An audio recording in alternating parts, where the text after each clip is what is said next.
बाई तुझा आशीर्वाद या मालिकेच्या आजच्या भागामध्ये आपल्याला पाहायला मिळते की इकडे अवनी ही स्वाती वहिनीला म्हणत असते, वहिनी मला नाही गं त्या विवानबरोबर लग्न करायचं, काहीही करा तुम्ही, पण प्लीज माझं त्या विवानबरोबर लग्न होण्यापासून थांबवा. वहिनी मी नाही करू शकत त्याच्याशी लग्न. त्याबरोबर आता स्वाती वहिनी ही अवनीला शांत करण्याचा खूप प्रयत्न करत असते. तर तोपर्यंत आता त्या ठिकाणी दादा येतो. दादा म्हणत असतो, अरे काय चाललं आहे तुमचं, हळू बोला. त्याबरोबर अवनी म्हणत असते, दादा मला काही माहीत नाही, तू आत्ताच्या आत्ता बाबांना कॉल कर आणि बाबांना इकडे बोलव, बाबांना सांग मला नाही करायचं आहे त्या विवानबरोबर लग्न, नाही करायचं आहे. त्याबरोबर दादा म्हणत असतो, अवनी अगं हळू बोल, काय झालं आहे. त्याबरोबर अवनी म्हणत असते की नाही दादा तू बोलव बाबांना आणि बाबांना सांगून टाक की मला नाही करायचं आहे हे लग्न. त्याबरोबर मग दादा म्हणत असतो, हे बघ अवनी आपण असं आत्ता बाबांना फोन नाही करू शकत, ते कामात असतील. त्यावर अवनी म्हणते, नाही दादा आत्ताच्या आत्ता फोन कर आणि क्लिअर कर सर्व गोष्टी त्यांना, मला नाही करायचं आहे त्या विवानबरोबर लग्न. तो दिसतोय ना तितका चांगला अजिबातच नाही आहे, तो खूप वाईट आहे रे दादा, तो नाही आहे चांगला मुलगा, खरंच प्लीज तू बाबांना सांग मी नाही करू शकत त्याच्याशी लग्न, नाही. त्याबरोबर आता अवनीची ही अवस्था बघून मग मात्र इकडे दादासुद्धा घाबरतो आणि त्यालाही वाटतं की नको उगाच आपण बाबांशी बोलायला हवंच. मग आता तो पटकन बाबांना फोन करतो आणि सांगत असतो की बाबा लवकर विवानच्या घरी या, खूप मोठा प्रॉब्लेम झाला आहे, आणि तो फोन ठेवून देतो. तर दुसऱ्या बाजूला इकडे आता राजा घरी येतो. घरी आल्यावर बघतो तर काय, घरातलं वातावरण हे अगदीच शांत आहे. आता वातावरण शांत असल्यामुळे मग आता राजा हा ओरडतच घरात येतो, अरे राजा परत आलाय ना. त्याबरोबर मग आता सगळेच जण राजाकडे बघतात. तर राजा म्हणत असतो, काय मग काय झालं, आपल्या घरी मुलीकडचे घर बघायला येणार होते, त्यांचं काय बोलणं झालं, त्यांनी आपलं घर पसंत केलं का, त्यांना आपलं घर आवडलं का, ते काय म्हणाले, बोला ना पटापट. त्याबरोबर आता मग इकडे भान्या हा लगेचच खरं सांगणार असतो, पण यशा हा त्याला नजरेने खुणावतो की गप्प बस, आत्ताच आलाय, काहीच बोलू नकोस. मग त्यामुळे आता इकडे भान्या हा काहीही सांगण्यापासून गप्प बसतो.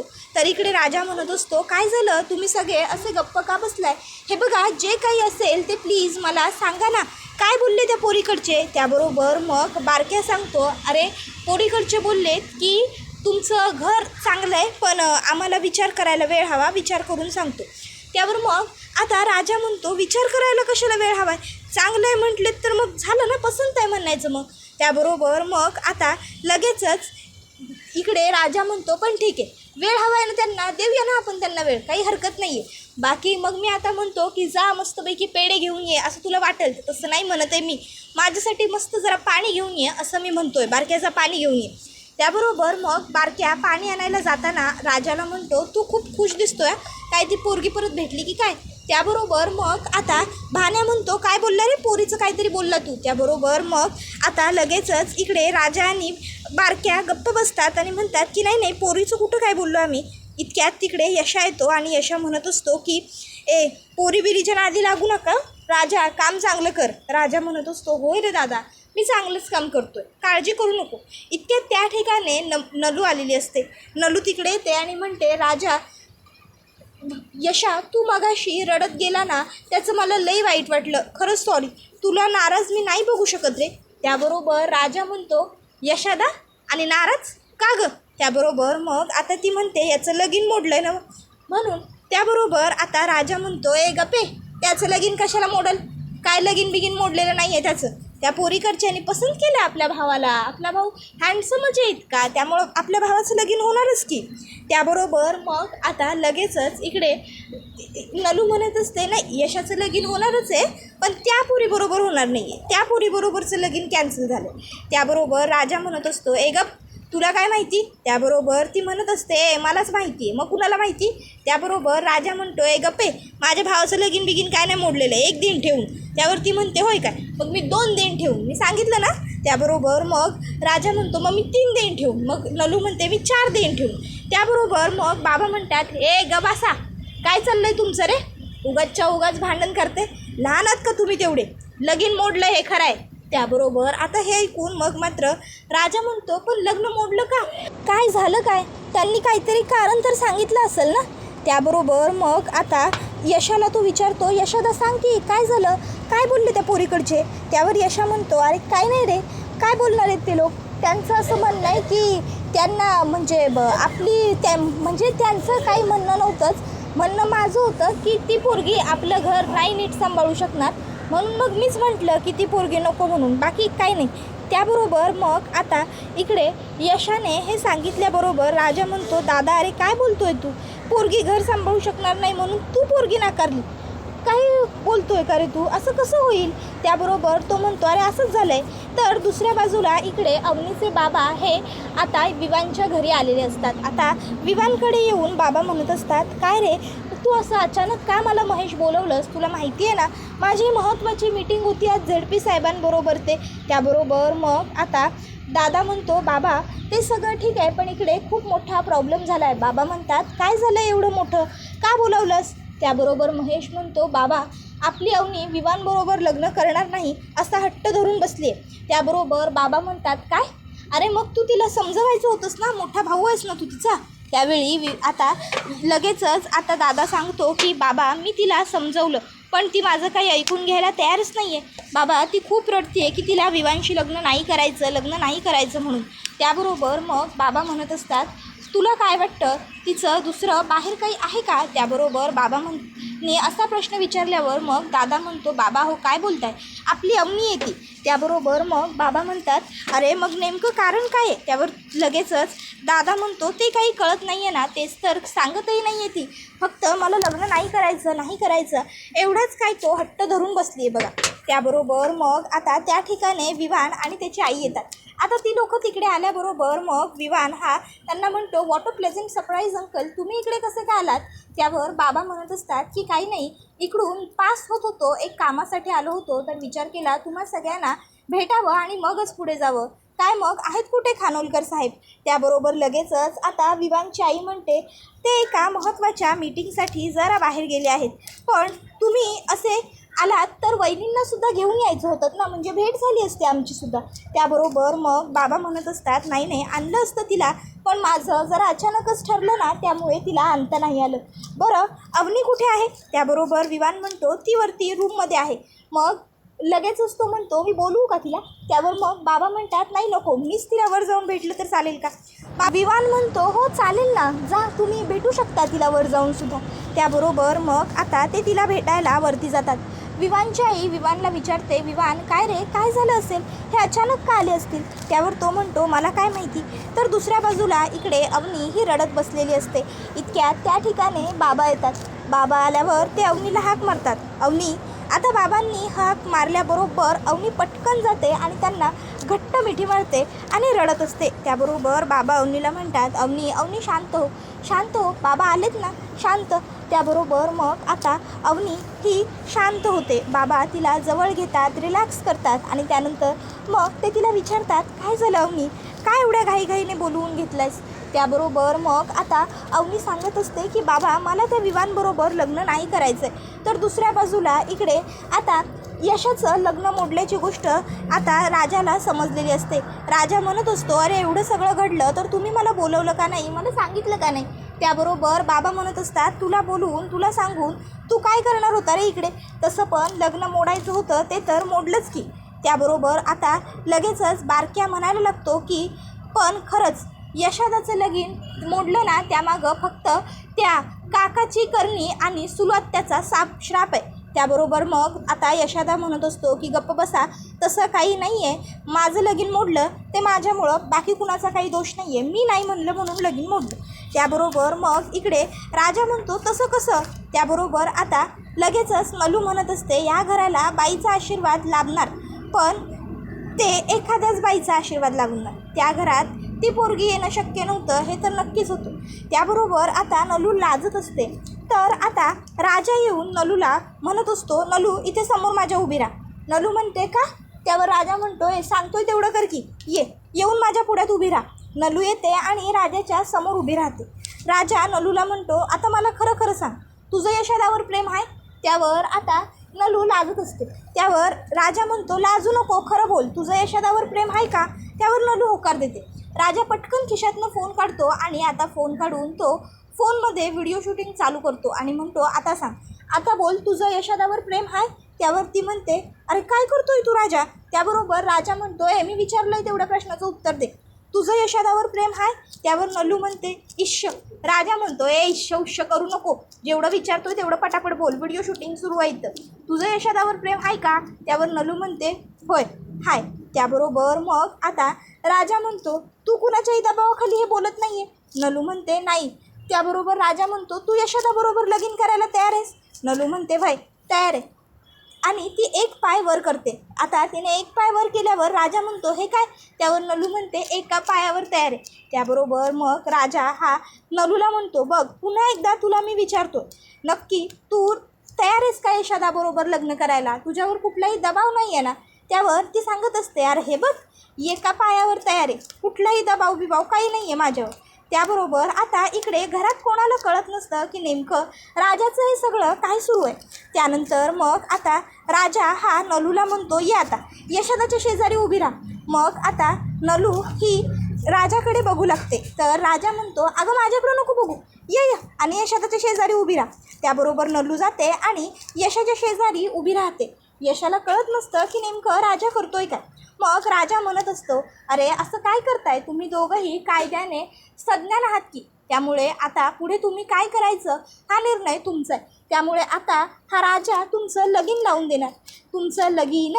त्याबरोबर मग आता लगेच बारक्या म्हणतो अरे ते सगळं ठीक आहे पण आत्याचं काय करायचं? त्याबरोबर राजा म्हणतो अरे मी यांचं कायद्यानुसार लगीन लावून देणार आहे.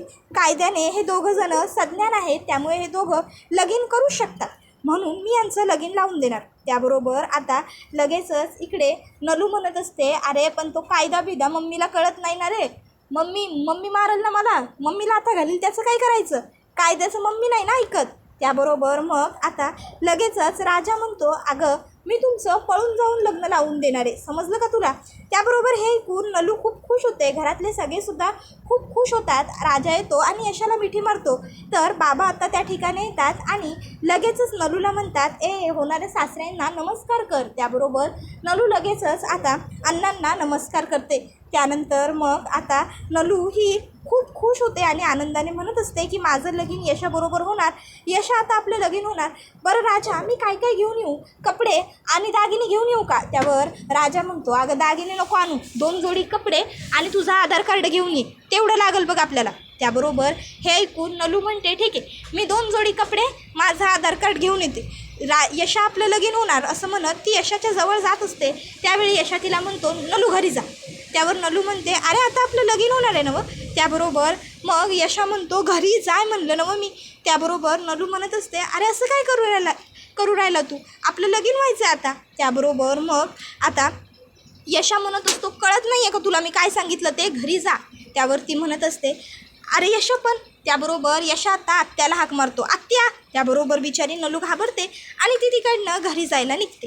त्याबरोबर मग आता राजा म्हणत असतो अरे पण काय चाललंय काय तुझं यशोदा? अरे झालंय ना आता सगळं होतंय ना तुझं लगीन? त्याबरोबर मग आता लगेचच यशोदा म्हणत असतो आधीच गावातली आपल्या घराला काय बोलतात हे ठाव आहे ना व, मग तरी बी आपण घरात पोरगी पळवून आणायची का? हे बघ आपल्यापैकी कुणी बी घरात पोरगी पळवून बिळवून आणायची नाही, समजलं? कुणीच नाही. त्याबरोबर मग आता राजा म्हणतो अरे दादा पण. यशा म्हणतो मी सांगितलं ते सांगितलं, शेवटचं सांगितलं, पुण्यांदा घरात पोरगी पळवून आणण्याचा विषय काढायचा नाही. त्याबरोबर राजा म्हणतो मग जर असं असेल तर आपल्या घराला बाईचा आशीर्वाद लाभणं मला जरा अवघडच वाटते बघ. त्याबरोबर दुसऱ्या बाजूला इकडे आता अवनी ही बाबांना म्हणत असते बाबा तो विवाह तुम्हाला वाटतो तितका चांगला नाही आहे. बाबा म्हणत असतात हे बघ अवनी अगं एखाद्या गोष्टीवरून पूर्ण माणसाची पारख करणं, परीक्षा करणं हे चुकीचं आहे. एखाद्या गोष्टीवरून तू त्याला असं जज करायला नकोस ना. त्याबरोबर अवनी म्हणत असते बाबा भातावरून शीतावरून भाताची परीक्षा होतेच ना. मग त्याबरोबर बाबा म्हणत असतात पण प्रत्येक वेळी ती परीक्षा बरोबरच असते असं काही नसतं, समजलं का? अवनी हे बघ तू त्याला थोडा वेळ दे, तू थोडा वेळ घे आणि मग बघ सगळं व्यवस्थित होईल. तो मुलगा तुझ्यासाठी योग्य आहे. त्यावर अवनी म्हणत असते बाबा त्याला त्याच्या पलीकडे काही दिसतच नाही. त्याला त्याच्या बायकोची स्वप्न, त्याच्या बायकोच्या इच्छा काहीही मॅटर करत नाही. त्याला फक्त त्याचं करिअर, त्याचं लाईफ इतकंच मॅटर करतं. तो मला तिकडे घरी घेऊन जातो आहे कॅनडाला लग्न करून, कारण त्याला बायको नाही, एक हक्काची मोलकरीण हवी आहे, जी त्याच्या घरच्यांची काळजी घेईल, जी त्यातला चविष्ट जेवण बनवून देईल, जी त्याच्यासाठी राबेल अशी. त्याबरोबर मग आता बाबा म्हणत असतात, पण घरच्यांची काळजी घेणं किंवा आपल्यासाठी स्वयंपाक बनवणं या सर्व चुकीच्या इच्छा आहेत असं तुला का वाटतं अवनी? हे बघ, हे सुद्धा सगळं गरजेचं असतंच ना, आणि हे सगळंसुद्धा महत्त्वाचं असतंच की. आता तू आर्किटेक्ट आहेस म्हणून तू ह्या गोष्टीला तर कमी लेखू शकत नाही ना, की घरच्या गोष्टी, घरची कामं वाईट असतात म्हणून. आता बघ, आता तुझी आई, तिचं उदाहरण घे की. ती ग्रॅज्युएट आहे ना, ग्रॅज्युएट तुझी आई. पण लग्नानंतर तिने काय पसंत केलं? घरी राहणं पसंत केलं, घर सांभाळलं, मुलं सांभाळली ना. मग स्वाती बेटा ये इकडे ये. त्याबरोबर स्वाती वहिनी पुढे येते. बाबा म्हणतात, ही बघ, ही स्वाती ही इंजिनियर आहे पेशाने, पण हिचं लग्न झालं जेव्हा, तेव्हा हिनेसुद्धा घर सांभाळलंच ना, हिनेसुद्धा रियालिटी एक्सेप्ट केलीच ना. स्वाती तू खुश आहेस ना बेटा? त्याबरोबर आता स्वाती ही हो खुश आहे असं म्हणते आणि बाजूला निघून जाते. स्वातीच्या हो बोलण्यात नकार स्पष्ट दिसत असतो, पण बाबांना तो कळत नसतो. त्यानंतर मग बाबा म्हणत असतात, बघितलंस, बघ अजून काय म्हणणं आहे तुझं? अवनी, अगं बाळा, आपण जुळवून घेतल्या पाहिजे की नाही गोष्टी. तू वेळ दिला नाहीस तर तुला समजणार कसं आहे? अवनी म्हणते, बाबा अहो, पण बाबा म्हणतात, अवनी पण नाही आणि काही नाही. हे बघ, कालानुसार गोष्टी बदलत जातील, तुला वेळ द्यावाच लागेल अवनी. वेळ दिल्याशिवाय कुठल्याही गोष्टी आपल्याला हव्यात तशा कधीच घडत नाहीत, समजतंय का तुला? आणि तसंही मी त्या लोकांना शब्द देऊन बसलो आणि मी त्यांना हेही सांगितलं आहे की माझी मुलगी माझ्या शब्दाबाहेर नाही आहे, त्यामुळे तुला हे लग्न करावं लागेल बेटा. त्याबरोबर आता त्या ठिकाणी विवान येतो. आता विवान तिकडे येतो आणि मी आत येऊ का काका असं विचारतो. त्याबरोबर बाबा आता विवानला म्हणतात, अरे विचारताय काय, तुमचंच घर आहे, या की. त्याबरोबर मग विवान हातामध्ये सरबत घेऊन आलेला असतो. तो म्हणत असतो, मी तुमच्यासाठी छान सरबत घेऊन आलो, घ्या सरबत. त्याबरोबर मग आता तो बाबांना सरबत देतो, दादाला सरबत देतो. त्याबरोबर बाबा म्हणतात, बघितलंस का, याला म्हणतात संस्कार, आणि तुझ्यासाठी आम्ही केवढा संस्कारी आणि घरंदाज मुलगा निवडला आहे ते. आता मात्र अवनी मनात म्हणत असते, बाबा हो, ही सगळी नाटकं आहेत, ढोंग करतोय तो विवान हे सगळं. पण आता विवान अवनीकडे येतो आणि अवनीला म्हणतो, अवनी सरबत. अवनी आता विवानच्या हातातून सरबत घेत नाही. त्याबरोबर मग विवान म्हणतो, काय झालं आहे अवनी, तू अशी गप्प का बसली आहेस? तू इतकी नर्वस का आहेस? काही झालं आहे का? नाही, जर तुला काही बोलायचं असेल तर तू बोलू शकतेस, हा, माझी काहीच हरकत नाही आहे, तुला काही सांगायचं आहे का? अवनी मनात म्हणत असते, तुझा जो मेल इगो आहे ना, तोच नाही आवडत मला. त्याबरोबर विवान म्हणतो, अवनी काही झालं आहे का? अंकल काही झालं आहे का? अवनी अशी गप्प का आहे? त्यावर मग बाबा आता विवानला म्हणतात, अहो आता लग्न होणार, आम्हाला सगळ्यांना तिला सोडून जावं लागणार म्हणून नाराज आहे थोडीशी ती. सगळ्याच मुलींचं असं होतं, बाकी काही नाही. त्याबरोबर विवान म्हणत असतो, अवनी अगं फार नाराज व्हायची गरज नाही आहे तुला. तुला जेव्हा जेव्हा हवं असेल ना तेव्हा येऊ ना आपण इकडे भारतात, खरंच, आणि आपण तिकडे खूप छान राहू, लॉंग ड्राईव्सना सुद्धा जाऊ, तुला हवं ते सगळं करू. तिकडे आपली कॅनडामध्ये 2-2 घरं आहेत, तुला हवी तशी छान आपली घरं तू डेकोरेट कर, मग तर झालं. त्याबरोबर आता हे सगळं विवान बोलत असतो आणि बाबांना हे ऐकून खूप बरं वाटत असतं की खरंच आपला होणारा जावई आपल्या मुलीची केवढी काळजी करतो. आता बाबांना काय माहिती विवान खरा कसा आहे ते, त्यांना तर हेच वाटत असतं की विवान खूप जास्त चांगला आहे, विवान खूप जास्त समजूतदार आहे. आणि आता विवान मुद्दाम त्यांच्यासमोर चांगलं वागण्याचं, चांगलं बोलण्याचं नाटकसुद्धा करत असतो. त्यानंतर आता मग विवान म्हणतो, बरं तुम्ही बसा निवांत सगळे, मी येतो. बाय द वे अंकल, आता रात्री आपण एकत्र डिनर करणार आहोत हा. त्यावर आता विवानला ते म्हणत असतात की नाही नको, ॲक्च्युली माझी एक महत्त्वाची मीटिंग आहे, तर त्यासाठी मला जावं लागणार आहे. त्याबरोबर विवान म्हणतो, नाही अंकल नाही, रात्रीचं नो ड्रायव्हिंग, त्यामुळे तुम्हाला आता इथेच राहावं लागणार आहे, तुम्ही काळजी करू नका, मी तुमची सगळी व्यवस्था आधीच करून ठेवलेली आहे. त्याबरोबर आता हे ऐकून बाबा म्हणतात, बरं ठीक आहे. त्यानंतर आता पुढील भागात अवनी येते आणि थेट इकडे आता ती राजाला मिठी मारते. आता अवनीने राजाला मिठी मारल्याबरोबर आता नंतर अवनीचे वडील हे फोनवरती बोलत असतात आणि फोनवरती समोरच्या व्यक्तीला ते सांगत असतात की तू थेट हातपाय कापून टाक, बाकी पुढे काय करायचं ते मी बघून घेईन. आता मात्र अवनी तिथे बसून रडत असते आणि हा व्हिडिओ इथेच संपतो. व्हिडिओ आवडला असेल तर व्हिडिओला लाईक करा, चॅनलवर नवीन असाल तर चॅनलला सबस्क्राईब करा आणि बेल आयकॉन आठवणीने प्रेस करा, जेणेकरून तुम्हाला पुढच्या प्रत्येक व्हिडिओचं नोटिफिकेशन मिळत जाईल. चला तर मग प्रेक्षकांनो, आजच्या पुरतं इथेच थांबूया. पुढचा व्हिडिओ येईपर्यंत धन्यवाद.